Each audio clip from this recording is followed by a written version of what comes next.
just when you thought a huge crypto crash that has destroyed Nvidia for 2 quarters would humble the company into making some better decisions, Jensen Huang comes out with what can only be described as the most embarrassing GPU launch I've ever witnessed. Hollow, with most performance metrics filled with conditionals, the RTX 40 series is pretty much dead on arrival. Let's look at how Nvidia managed to turn potentially the biggest generational leap in graphics performance into a huge disappointment.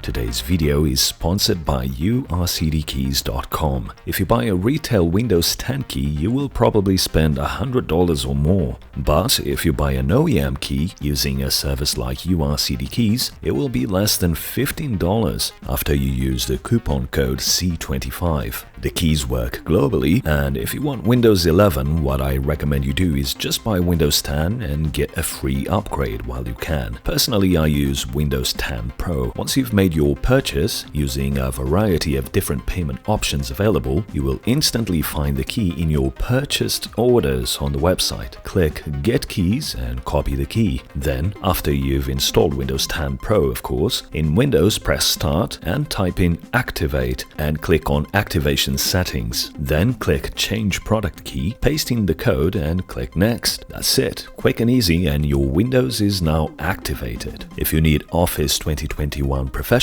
you can use the same 25% discount code C25 and get it for just $59.98. Since you're over there, check out the back-to-school sale of 50% off of PC peripherals like gaming mice, chairs, headsets, and a slew of cool-looking mechanical keyboards. Thank you to URCD Keys for sponsoring today's video. Click the links in the video description to get your OEM Windows keys today.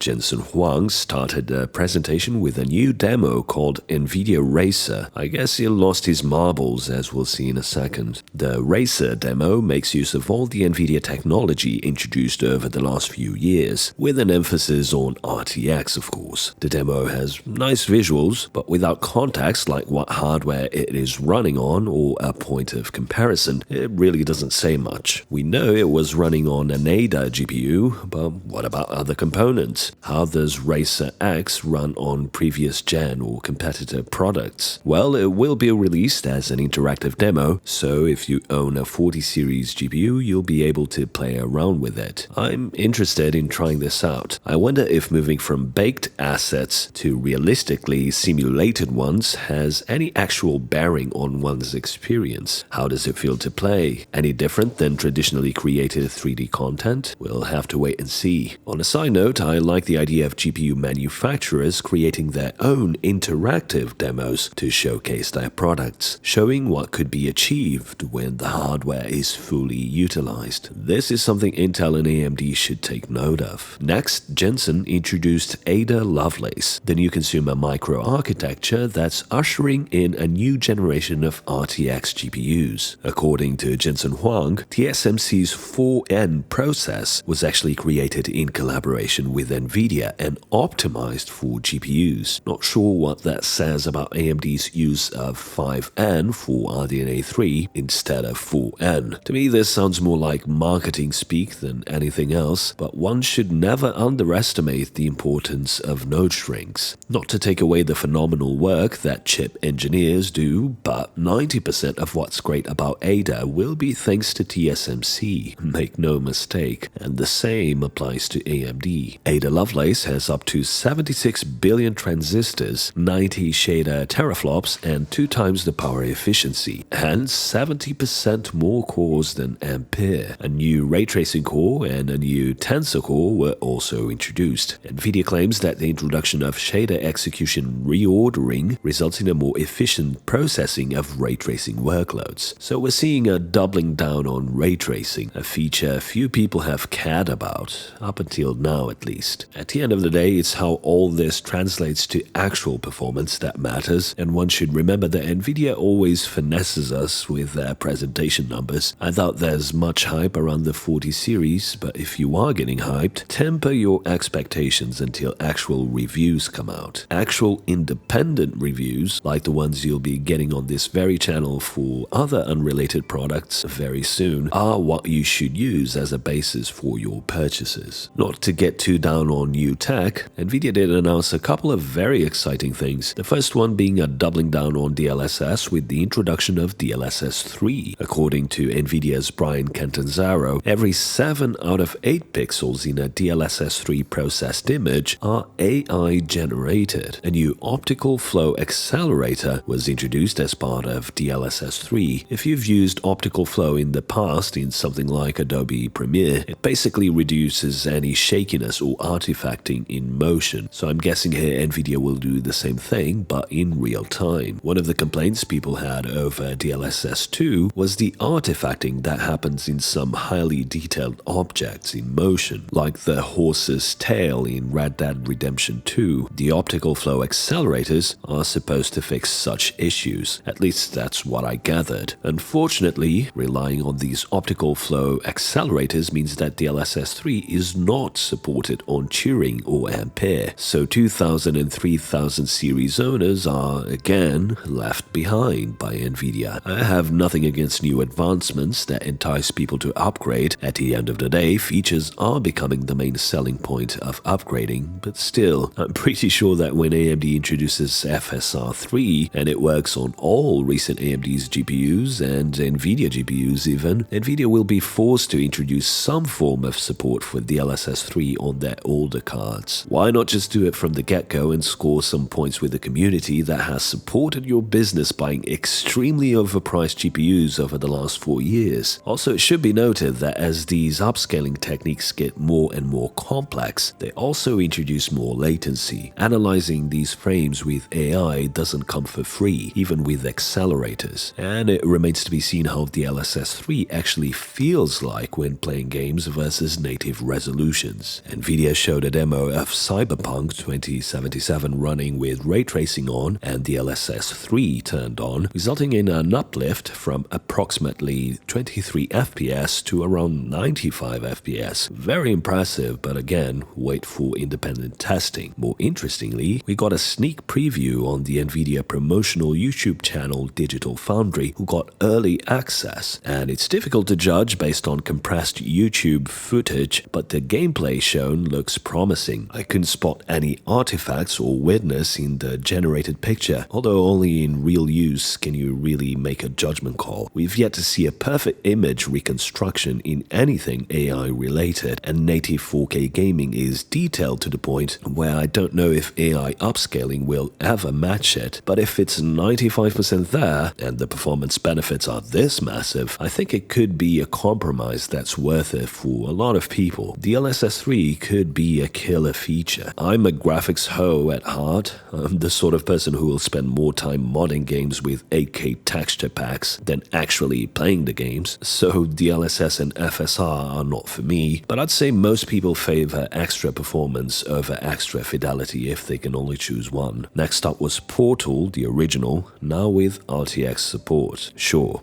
why not? Jensen called Portal's RTX implementation a mod and followed with a really interesting announcement, perhaps something that needed a bit more time dedicated to demoing it. A modding tool for Nvidia Omniverse called RTX Remix, where you can load a game into the application and where it will use AI to enhance the game's visuals. In simple terms, Jensen showed Morrowind as an example, one of my all-time favorite games. Once you're done, you can export the improved assets as a mod and run an enhanced version of the game, just like that. It remains to be seen how intuitive and easy it is to use, but if it's easy enough for the modding community to use this, it could be a really useful tool. I'm a huge fan of modding. I think it's one of the PC's greatest strengths, and if anything, it's great to see Nvidia dedicating resources to this. In an ideal world, Nvidia creates some sort of mod front-end store where you can buy or download for free tailored remastered versions of your favorite games. That would be awesome. Something that might have escaped most people is that this doesn't have to be limited to older games. You can subjectively dislike a game's visuals, like Borderlands cell shading for example, and download an RTX remix mod that changes it into more realistic looking graphics. As long as it's not as cumbersome to use or implement as RTX and DLSS, I think RTX Remix could be another killer feature. And now on to performance. Ada is up to 2 times faster in rasterization, according to Jensen, and 4 times faster in ray-traced games, all the while being 2 times more efficient than Ampere. As I talked about in previous videos, the GPU can be pushed beyond 3 GHz when overclocked. Looking at Nvidia's numbers, I think the only games that really matter are these 3. They're popular AAA games that are graphically demanding. The next generation games to the right are basically just marketing. There's no point of reference, so they're irrelevant for now. Flight Simulator is a CPU bottlenecked game, as Nvidia's results show, and Warhammer 40k Darktide, which looks awesome by the way, is only releasing in November, so again no point of comparison here. So of these 3 games, if we draw some lines to get some sense of actual performance, we see the 4090 at around 75% faster than the 3090 Ti, the 4080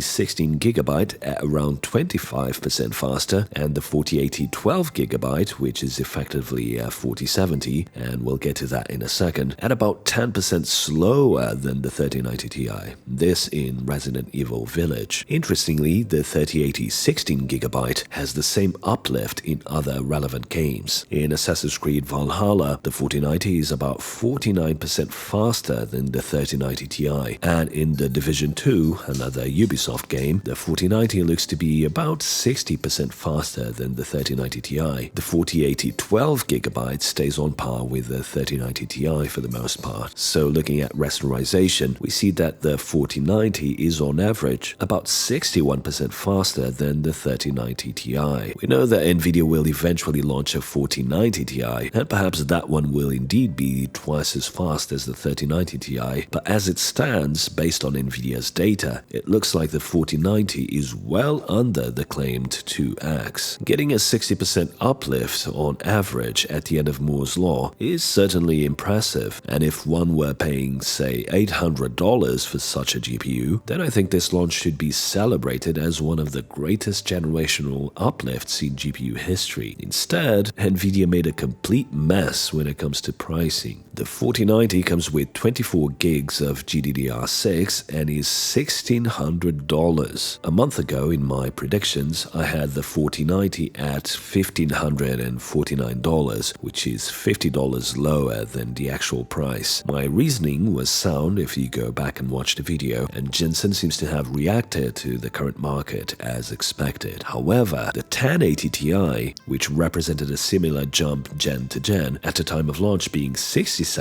faster than the 980 Ti on average, launched for $650 just 5 years ago. 5 years and Nvidia's top SKU, which let's be real, isn't really the top SKU, costs a whopping $1,600. It's a $1,000 increase in just 5 years. That's not just excessive, that's insulting, and that's not even taking into account the current climate for most people. The card will be available on the 12th of October. I had predicted the power draw at 400 watts, and Nvidia has announced it at 450 watts, so far from the 600 watts that leakers were suggesting. Depending on what CPU you pair this with, I could see a 1000 watt PSU being the bare minimum for operation under heavy load, especially if you are someone who likes to tweak and overclock. The 4090 and 4080 16GB will have Founders Editions, and the prices Nvidia announced are for those. They will sell out immediately, I'm sure, so you'll be left with the AIB options, which I suspect will see a $200 to $300 premium, if not more, on top of these already ridiculous prices. The Founders Edition Shroud looks similar to last gen, which is definitely a surprise for me. I was expecting a new design despite the recent leaks suggesting the contrary. An iterative design subconsciously will always suggest an iterative upgrade, so I'm surprised that Nvidia, masters at marketing that they are, didn't go for a design change here. We see that the GPU fan is is larger, but the overall design is the same. The Founder Edition 4090 is absurdly thick. The GeForce Garage YouTube channel has a build preview with the card, and man, this thing is gargantuan. Now on to the elephant in the room. The 4080 comes in two variants, a 16GB and a 12GB. The 4080 16GB is supposedly twice the performance of the 3080 Ti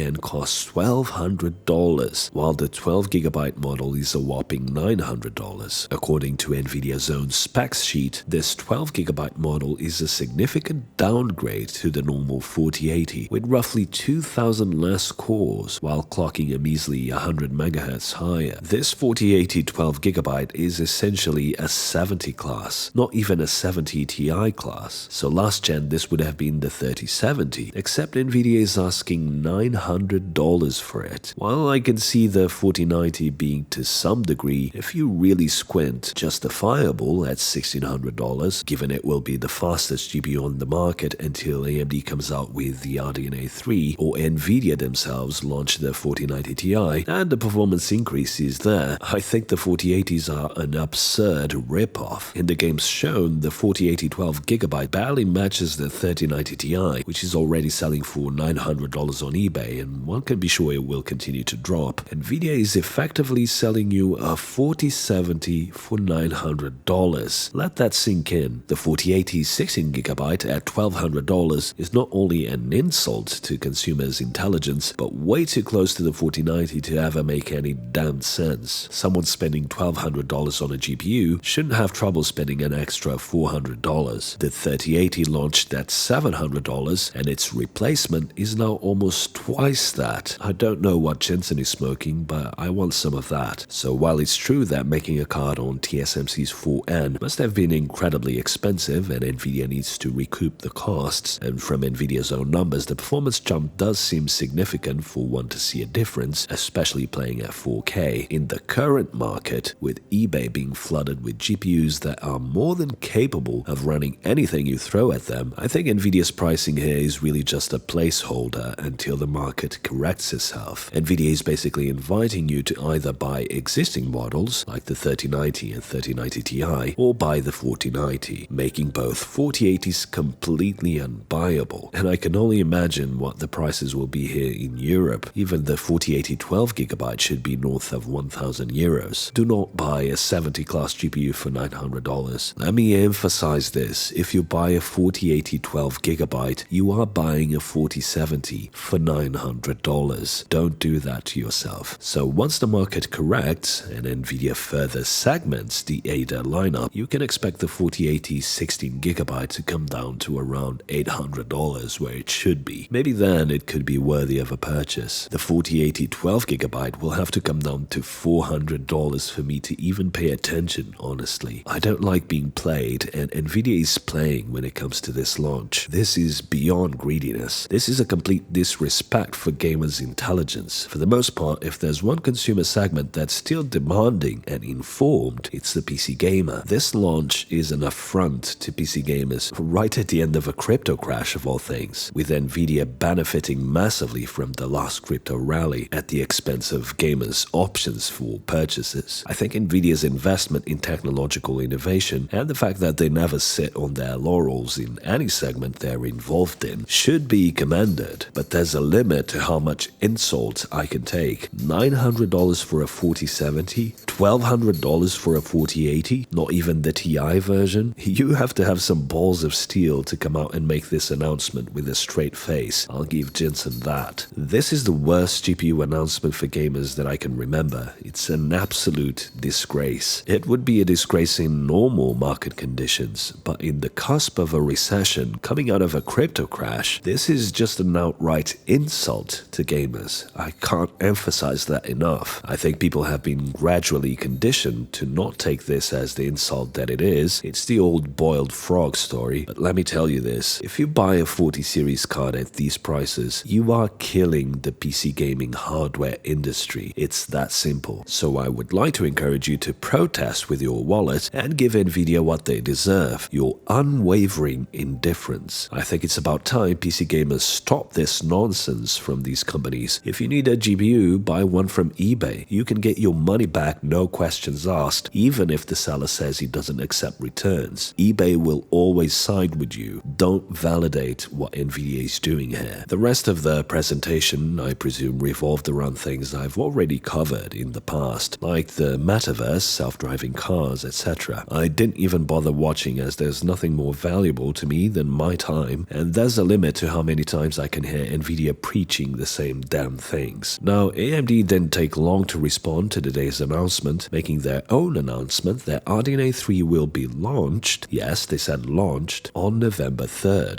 Join us on November 3rd as we launch RDNA 3 to the world. More details to come soon. To me, this sounds like there will be a reveal event soon and the actual launch on the 3rd of November. So here's the deal, AMD. If there's one thing Nvidia won't do is lower prices before the current inventory is emptied. This is prime time for AMD to conquer market share by announcing RDNA 3 at same prices. If something like the 7800 XT performs the same as the 4080 16GB and costs half, assuming it also has 16GB of VRAM, then we could see a huge shift in the GPU market. And it has to cost half, because that's the most gamers will be willing to accept. Nvidia clearly needs the current inventory to be emptied. There's no other explanation for these insane prices on the 4080s especially. AMD is not in the same position, so they can price RDNA 3 aggressively and take the market by storm. All that's required is self-control. For the longest time, AMD has priced their GPUs based on what Nvidia sets. I think this time they need to go for the throat and take advantage of the current market conditions and keep RDNA 3 prices at the same level as RDNA 2. A small increase would even be acceptable. If AMD does this, Nvidia's 40 series are dead and will remain dead. It's as simple as that. Only the hardcore fans will spend twice for the same amount of performance they can get with AMD. AMD needs to make a stand here. Either they stand on their own 2 feet and sell their products on their merits, or they will forever remain in the shadow of Nvidia. I want to encourage the AMD staff, who I know watch my videos, to take a hard look at the reception from the enthusiast crowd at this Nvidia launch and realize the incredible opportunity that's presenting to you here. AMD can take over the GPU market if they play their cards right. Nvidia has handed the GPU market to them. Do the right thing,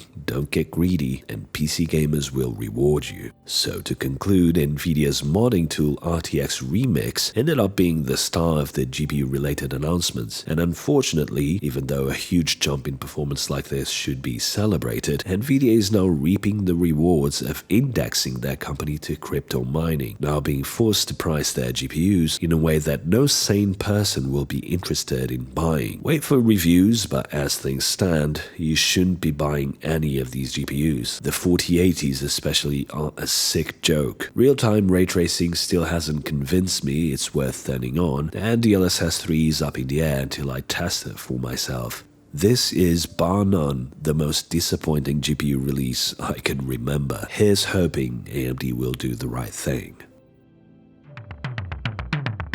This video was made possible by my awesome patrons. Join my Patreon for just $1 per month and get exclusive access to the Cortex Discord server, where I frequently share exclusive bits of information. If you can't contribute financially, then please give this video a like and share it, as that really helps. Thanks for watching, and until the next one.